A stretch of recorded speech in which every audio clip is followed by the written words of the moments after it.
திருமா அவர்கள் வந்து நிகழ்ச்சியில் கலந்துக்காமல் தவிர்த்திருக்கார் இல்லையா, அதுக்கு ஒரு தயக்கமோ ஒரு காரணமும் இருக்கும் இல்லையா, அந்த காரணம் தான் என்னன்னு கேட்குறேன். போனாக்கா உடனே கூட்டணியில் கோச்சிப்பாங்க, திமுக கோச்சிக்கும், திமுக கூப்பிட்டு எங்களை மிரட்டிடுச்சு, இதெல்லாம் வந்து சும்மா என்ன சொல்கிறதுன்னா. நீங்கள் கட்சியினுடைய துணை பொதுச் செயலாளர் திரு வன்னியரசு ஒரு துணை பொதுச் செயலாளர், ஆதவர்ஜுனா துணை பொதுச் செயலாளர். திரு ஆதவர்ஜுனாவுடைய செயல்பாட்டுக்கு நேர் எதிராக ஒரு ஸ்டேட்மெண்ட்டை இன்றைக்கி முன்வைக்கிறாரு திரு வன்னியரசர். சமரச பாயாசமோ ஏதோ ஒரு பாயாசம் மாதிரி வந்து ரொம்ப கிரிட்டிசைஸ் பண்ணுறாரு. ஆதவர்ஜுனாவையே நேரடியாக கிரிட்டிசைஸ் பண்ணுற மாதிரி தான் அது இருக்குது. இதை எப்படி பார்க்குறீங்க நீங்கள்? இந்த பிரச்சனைகளுக்குள்ளே வரத்துக்கு விரும்பலை. நான் வந்து தலைவருடைய கருத்துக்கு விளக்கம் சொல்ல தயாராக இருக்கிறேன். சும்மா வந்து நீங்கள் வந்து ஒரு ஆதவர்ஜுனா ஒன்று சொல்கிறாரு, வன்னியரசு ஒன்று சொல்கிறாரு. ஏன்னா ஒரு கட்சியினுடைய துணை பொதுச் செயலாளர் எங்கள் பாடி தானே, அதை நம்ம வந்து தலைவருடைய கருத்தாக வந்து எதை வந்து ஊடகங்கள் புரிஞ்சுக்கிறது, எதை மக்கள் நம்புவாங்க. அதாவது என்னென்னா, ஆதவர்ஜுனா என்ன ஸ்டாண்டு இருக்கிறாரு அப்படிங்கிறதும், அதை வன்னியரசு எப்படி பார்க்குறாருங்கிறதும், அதை வந்து விளக்கம் சொல்வதற்கு நான் இல்லை. ஆதவர்ஜுனா சொல்லக்கூடிய எல்லா ஸ்டேட்மெண்ட்டுமே விசிகா இருக்கக்கூடிய சில பேருக்கு மனக்கசப்பு ஏற்படுத்துது. என்னடா இவர் திமுக ஆப்போசிட்டாக பேசுகிறாரு. இப்போ இந்த மழை கூட பார்த்தீங்கன்னா ஒரு கடுமையான விமர்சனத்தை முன்வைக்கிறாரு, ஒரு பிரதான எதிர்க்கட்சி போல் செயல்படுறாரு. ஆனால் இவங்கெல்லாம் வந்து சில பேர் வந்து திமுகவுக்கு வந்து விசுவாசமாக இருக்கிறாங்கன்றதை பல பேர் வந்து பேசுகிறாங்க, எழுதுகிறாங்க. அதுவை ஒழிக்க வேண்டும் என்று நாங்கள் மாநில அரசை வலியுறுத்தினோம். ஸ்டாலினுடைய சேர்த்து போராட மாட்டோம். ஸ்டாலினுடைய அரசை எதிர்த்து போராட, தமிழ்நாடு அரசை எதிர்த்து திரு ஆதவர்ஜுனா வந்து ஏன்டா கட்சியில் சேர்த்தமோ அப்படின்னு சொல்லிட்டு நினைக்கக்கூடிய அளவுக்கு ஒரு பெரும் ஒரு தலைவலியை வீசி கலக்கக்கூடிய பல கேடர்ஸ்க்கு வந்து உருவாக்குறாருன்னு சொல்கிறாங்க. அது உண்மையா? அவங்க வந்து தவறாக செயல்படுறாங்க அல்லது கட்சிக்கு கட்டுப்படாமல் இருக்கிறாங்க அப்படின்னு சொன்னாக்கா அதுக்கு கட்சி தலைமை உரிய நேரத்தில் உரிய வகையில் நடவடிக்கை எடுக்கும். 4 படத்தில் நடித்தவங்களாம் துணை முதலமைச்சர் ஆகும்பொழுது எங்கள் தலைவர் ஏன் ஆகக்கூடாதுன்னு கேட்டது கட்சிக்கு இடையூறான கருத்தா? தலைவரே வந்து ஊடகத்தில் சொல்லியிருக்காருல்ல, அதை வந்து தவறுதான்னு ஒத்துக்கிட்டாரு. அதே சமயத்தில் இனி நான் வந்து பேச மாட்டேன், என்னுடைய சொந்த கருத்தை என்னோடய சொந்த உணர்வுலேருந்து பேசிட்டேன் அப்படின்னு சொன்னார். நான் வந்து நீங்கள் கட்சி நிலைப்பாட்டில் தான் எப்போதும் இருக்குன்னு நான் சொல்லியிருக்கிறேன். பாஜக போல தான் விசிகாவும் திமுக வந்து செய்யக்கூடிய மக்கள் விரோதமான செயல்களை எதிர்க்கிறீங்க. திமுக திராவிட கொள்கையை முற்றிலும் நேர் எதிராக நின்று எதிர்ப்பவர்கள் பிஜேபியும் நாம் தமிழர். அந்த நிலைப்பாட்டில் நாங்கள் கிடையாது. உலகெங்கும் பரவி வாழக்கூடிய தமிழர்களுக்கு பிரதாப்பின் அன்பு வணக்கம். இன்றைய சிறப்பு நேர்காணலில் நம்முடன் இணைந்திருப்பவர் விசிகாவின் மாநில துணை பொதுச் செயலாளர் வழக்கறிஞர் திரு ரஜினிகாந்த் அவர்கள். வணக்கம். வணக்கம். நாளை டாக்டர் அம்பேத்கருடைய நினைவு நாள். திட்டமிட்டபடி நடைபெறுகின்றது டாக்டர் அம்பேத்கருடைய நூல் வெளியீட்டு விழா. வெளியிடக்கூடியவர் தாவேகாவின் தலைவர் நடிகர் திரு விஜய் அவர்கள். நூலை வந்து பெற்றுக்கொள்ள இருந்தவர் திரு திருமா அவர்கள். இன்றைக்கி அதெல்லாம் மாறி அம்பேத்கருடைய பேரனும் நீதியரசர் சந்திர அவர்களும் கலந்துக்கிறாங்க. நோக்க உரை கட்சியினுடைய துணை பொதுச் செயலர் உருவாக்க உரை வந்து நிகழ்த்துறாரு. ஆனால் கீழே வந்து பொதுச் செயலாளர் பேர் வந்து போடாமல், துணை பொதுச் செயலர் பேர் போடாமல் வாய்ஸ் ஆஃப் காமன்னு போட்டிருக்காங்க. திருமா அவர்கள் அந்த நிகழ்ச்சியில் வந்து கலந்துக்கல அப்படின்ற செய்தி மட்டும் தான் வந்தது. ஏன் கலந்துக்கல, எதனால் கலந்துக்கல அப்படின்றத இது வரைக்கும் அவர் வெளிப்படையாகவே அறிவிக்கல. என்ன காரணம்? அதாவது இந்த நிகழ்ச்சியில் கலந்துக்கிறதுல எங்கள் தலைவருக்கு ஒன்றும் தயக்கமோ அல்லது வந்து மாற்று கருத்தோ எதுவும் இல்லை. காரணம் என்னன்னு கேட்டிங்கன்னா, அரசியல் என்பது வேறு, இது போன்ற நிகழ்வுகள் என்பது வேறு. குறிப்பாக இது விடுதலை சிறுத்தைகள் முடிவு பண்ண நிகழ்ச்சி அல்ல. இது வந்து விகடன் குழுமம் முடிவு பண்ண நிகழ்ச்சி. இது இப்போ விகடன் குழுமம் தான் வந்து ஆரம்பத்தில் என்ன முடிவு பண்ணுறாங்கன்னா, வெளியிடுபவர் தமிழ்நாடு முதலமைச்சர் மாண்புமிகு மு க ஸ்டாலின் அவர்கள், பெற்றுக்கொள்பவர் எங்களுடைய தலைவர் டாக்டர் எழுச்சி தமிழர் அவர்கள். இப்படி தான் முடிவு பண்ணாங்க. இது தள்ளி போகுது. தள்ளி போன பிறகு அவர் முதலமைச்சருக்கு வந்து கலந்துக்கிறதுக்கு வாய்ப்பு இல்லாமல் போகுது. இப்போ முதலமைச்சர் வெளியிடுற அந்த இடத்துல வந்து வெளியிடுபவர் வந்து எங்கள் தலைவர் அப்படிங்கிறாவும், பெற்றுக்கொள்பவர் விஜய் என்பது போல் ஒரு செய்தி வந்து வந்தது. அது ஒரு ஃபைனல் டிசிஷனாக எங்கேயுமே வரல. இப்படி ஒரு பரவலான ஒரு பேச்சாக இருந்தது, செய்தியாக இருந்துச்சு. சில பத்திரிகையில் இவங்க 2 பேரும் சேர்ந்து கலந்துக்க போகிறாங்க அப்படின்லாம் இருந்தது. திருமா அவர்கள் வந்து நிகழ்ச்சியில் கலந்துக்காமல் தவிர்த்திருக்கார் இல்லையா, அதுக்கு ஒரு தயக்கமோ ஒரு காரணமோ இருக்கும் இல்லையா, அந்த காரணம் தான் என்னன்னு கேட்குறேன். அதாவது கலந்துக்காமல் தவிர்க்கிறேன் அப்படின்னா, கலந்துக்க முடியாதுன்னால கலந்துக்க மாட்டேன் என்று எங்கள் தலைவர் அறிவிக்கலை இதுவரையும். சரி, இருவரும் அறிவிக்கலை. இந்த சூழல்களை கணக்கில் கொண்டு விகடன் குழுமமே இந்த முடிவை எடுத்திருக்கிறது. ஆமாம், விகடன் குழுமமே முடிவு எடுத்து தான் வந்து நம்மால் ஒரு சிக்கல்கள் இது எழ வேண்டிய அவசியம் இல்லைன்னு முடிவு பண்ணி விஜய் வெளியிடுபவராகவும் ஜஸ்டிஸ் சந்துருவையும் அந்த ஆனந்த் டெல்ட்டுமுடையும் பெற்றுக்கொள்வராக அறிவிச்சிருக்கிறாங்க. அதனால் எங்களுக்கு வந்து இதில் போனாக்கா உடனே கூட்டணியில் கோச்சிப்பாங்க, திமுக கோச்சிக்கும், திமுக கூப்பிட்டு எங்களை மிரட்டிடுச்சு, இதெல்லாம் வந்து சும்மா என்ன சொல்கிறதுனா ஒரு அடிப்படை ஆதாரமற்ற தினமலர் அப்படின்ற பத்திரிகை எழுதுறாங்க, திருமாவர்களை ஸ்டாலின் அவர்கள் கூட்டு மிரட்டினாங்க, ஒரு அமைச்சர் வச்சு மிரட்டினாங்க அப்படின்றது தினமலர்ன்ற பத்திரிகை வந்து எழுதுறாங்க. ஏன் தினமலரில் எழுதுறாங்கன்னா தினமலர் என்ன தான் எழுத மாட்டாங்க? எல்லாம் தினமலரில் எழுதுறது தான் உண்மையா? தினமலர் வந்து எப்படிப்பட்ட தரம் வாய்ந்த பத்திரிகை அப்படிங்கிறது இந்த நாடறிந்த உண்மை. தினமலர் வந்து யாருக்காக வேலை செய்வார்கள்? பிஜேபி ஆர்எஸ்எஸ் சங்க பரிவாரங்களுடைய ஆதரவாக தான் எப்போதுமே அவர்களுடைய கருத்துக்கள் இருக்கும் அப்படிங்கிறது தெரியும். எப்போதுமே திராவிட இயக்கங்களுக்கும் பெரியார் இயக்கங்களுக்கும் அம்பேத்கர் இயக்கங்களுக்கும் கம்யூனிஸ்ட் இயக்கங்களுக்கு எதிராகத்தான் அவர்கள் இருப்பாங்கன்னு தெரியும். அப்போ அவங்க எழுதுறதால நம்ம எப்படி ஏற்றுக்க முடியும்? தினமலரை விட்டுறேன். நிறைய பத்திரிகையாளர்கள் இப்போ நீங்கள்லாம் மேடையில் வச்சு பேச வச்சு திரு மணி அவர்கள் முதற்கொண்டு பார்த்தீங்கன்னா திருமாவர்கள் வந்து பின்வாங்கி இருக்காரு, அவருடைய பாடி லாங்குவேஜில் ஒரு வித்தியாசம் தெரியுது. ஏன் இந்த தயக்கம், என்ன நடக்குது? எங்களுக்கு பிடிச்ச தலைவர் திரும்ப, ஆனால் அவர் பண்ணுறதெல்லாம் பார்த்தீங்கன்னா சரி கிடையாது, இது ஒரு அரசியல் பிழைன்னு சொல்கிறாங்க. இல்லை அது வந்து அவங்க பார்வையில் அரசியல் பிழையாக இருக்கலாம். அவங்க வந்து அவங்க பார்வை வந்து எங்களை பொறுத்தளவு குறையுடைய பார்வையை தான் நாங்கள் பார்க்குறோம். எல்லாத்தையும் எல்லாரும் எல்லா நேரத்துலையும் சரியாக புரிஞ்சுப்பாங்கன்னு எதிர்பார்க்க முடியாது. சரியாக புரிஞ்சுக்கிட்டு தான் இந்த நிலைப்பாட்டை வந்து அவங்க பார்க்குறாங்கன்னு எதிர்பார்க்க முடியாது. எங்களுடைய நிலைப்பாடு என்பது மிகச்சரியாகவே இருக்கும். எங்கள் தலைவர் எடுக்கிற முடிவு மிகச்சரியாகவே இருக்கும். அது இன்னைக்கு தெரியாது, காலத்தை வந்து நிச்சயமாக காலம் வந்து அது இவருடைய நிலைப்பாடு, எங்கள் தலைவருடைய நிலைப்பாடு சரிதான் என்பதை தீர்மானிக்கும். இப்போ வந்து கள்ளக்குறிச்சி விஷச்சாராய இறப்புக்கு பிறகு நாங்கள் வந்து ஒரு அழைப்பு கொடுத்தோம். சாராய, அதாவது மது ஒழிப்பில், போதை பொருட்கள் ஒழிப்பில் உடன்பாடு இருக்கிற எல்லாருமே வந்து கலந்துக்கலாம் அப்படின்னு ஒரு தன்னலம் மற்ற ஒரு பொதுநலமான ஒரு வந்து ஒரு ஓப்பன் ஹார்ட்டடு இன்விடேஷன். அதையே வந்து இவங்க அரசியல் தேர்தல் கணக்கு வழக்குகளோடு முடிச்சு போட்டு தான் மணி போன்றவர்கள் பேசினாங்க. இப்போ அதை சரியாக புரிஞ்சுக்கிட்டாங்கன்னு நாங்கள் ஏற்றுக்க முடியுமா? அது சரியான புரிதல் கிடையாது. இது வந்து இப்போ நான் என்ன கேட்குறேன்னா, இப்போ நீங்கள் கட்சியினுடைய துணை பொதுச் செயலாளர், திரு வன்னியரசு ஒரு துணை பொதுச் செயலாளர், ஆதவர்ஜுன ஒரு துணை பொதுச் செயலாளர். திரு ஆதவர்ஜுனாவுடைய செயல்பாட்டுக்கு நேர் எதிராக ஒரு ஸ்டேட்மெண்ட்டை இன்றைக்கி முன்வைக்கிறாரு திரு வன்னியரசர். சமரச பாயாசமோ ஏதோ ஒரு பாயாசம் மாதிரி வந்து ரொம்ப கிரிட்டிசைஸ் பண்ணுறாரு. ஆதவர்ஜுனாவையே நேரடியாக கிரிட்டிசைஸ் பண்ணுற மாதிரி தான் அது இருக்குது. இதை எப்படி பார்க்குறீங்க நீங்கள்? நான் இந்த பிரச்சனைகளுக்குள்ளே வரத்துக்கு விரும்பலை. நான் வந்து தலைவருடைய கருத்துக்கு விளக்கம் சொல்ல தயாராக இருக்கிறேன்.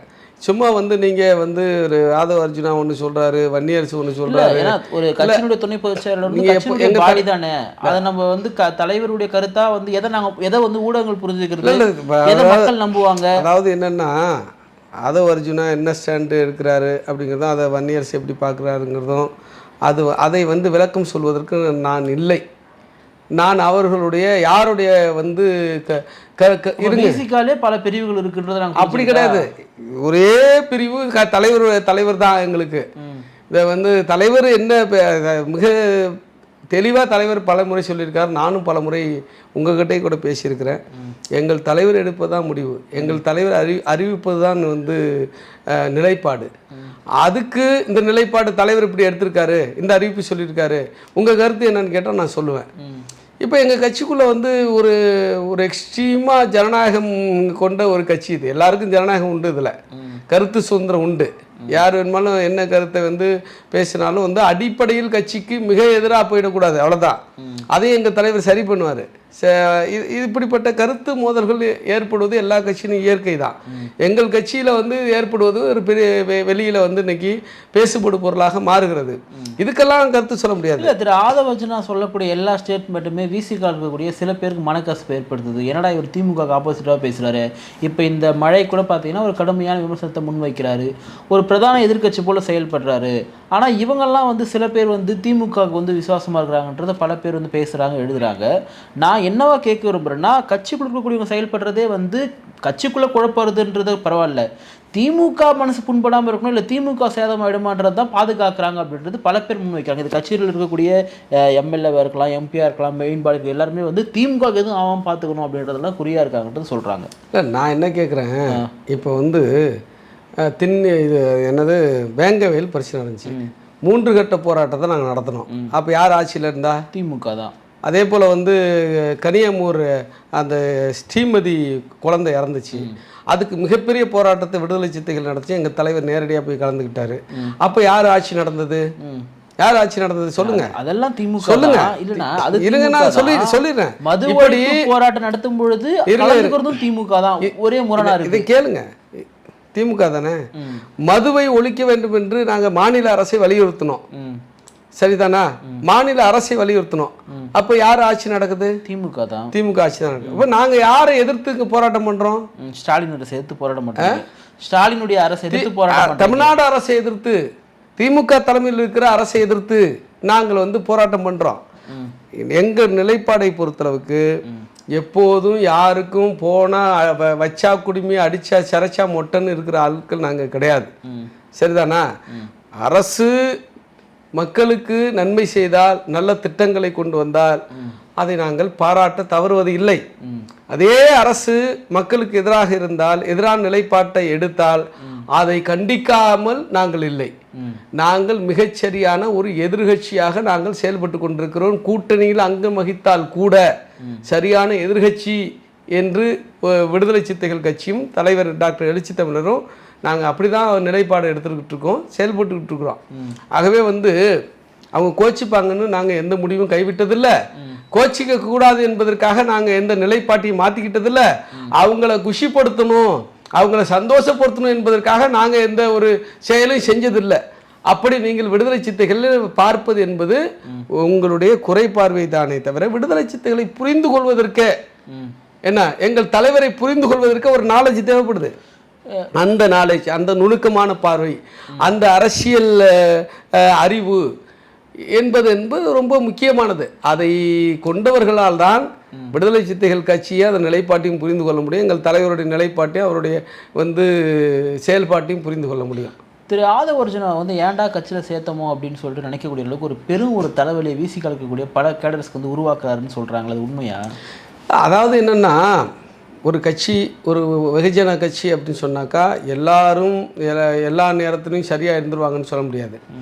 அவங்க வந்து தவறாக செயல்படுறாங்க அல்லது கட்சிக்கு கட்டுப்படாமல் இருக்கிறாங்க அப்படின்னு சொன்னாக்கா அதுக்கு கட்சி தலைமை உரிய நேரத்தில் உரிய வகையில் நடவடிக்கை எடுக்கும். 4 படத்தில் நடித்தவங்களாம் துணை முதலமைச்சர் ஆகும்பொழுது எங்கள் தலைவர் ஏன் ஆகக்கூடாதுன்னு கேட்டது கட்சிக்கு இடையூறான கருத்தா? இல்லை, அதாவது அது வந்து எங்கள் தலைவரே விளக்கம் சொல்லிட்டாரு. அது அந்த கருத்து வந்து பேசினது தப்புன்னு நாங்கள் கூப்பிட்டு வந்து அவரை அறிவுரை சொல்லியாச்சு, கண்டிச்சாச்சு. அது நான் வந்து என்னுடைய சொந்த கருத்தாக பேசினேன், இனிமேல் நான் மாற்றிக்கிறேன், அது மாதிரி பேசினது தப்பு தான் என்கிட்ட ஒத்துக்கிட்டாருன்னு நியூஸ் 18 தொலைக்காட்சியிலே எங்கள் தலைவர் வந்து இடையூறான கருத்துக்கள், அது இடையூறான கருத்து தானே, கட்சிக்கு முன்னான கருத்து தானே நான் கேட்குறேன் உங்ககிட்ட. இல்லை, அதாவது அதுதான் நானும் சொல்கிறேன். அதனால தானே தலைவர் வந்து அதை நீங்கள் பேசுனது தப்புன்னு சொல்லியிருக்காரு. அதனால தான் நான் வந்து அதை மாற்றிக்கிறேன்னு அவர் சொல்லியிருக்காரு. இந்த மாதிரி விஷயங்கள்லாம் பண்ணும்பொழுது கூப்பிட்டு கொஞ்சம் அறிவுரைலாம் சொல்கிறாரு தான். இதெல்லாம் நிச்சயமாக அவர் தலைவரே சொல்கிறாருல, இப்போ நானா சொல்கிறேன், தலைவரே வந்து ஊடகத்தில் சொல்லியிருக்காருல, அதை வந்து தவறுதான்னு ஒத்துக்கிட்டாரு.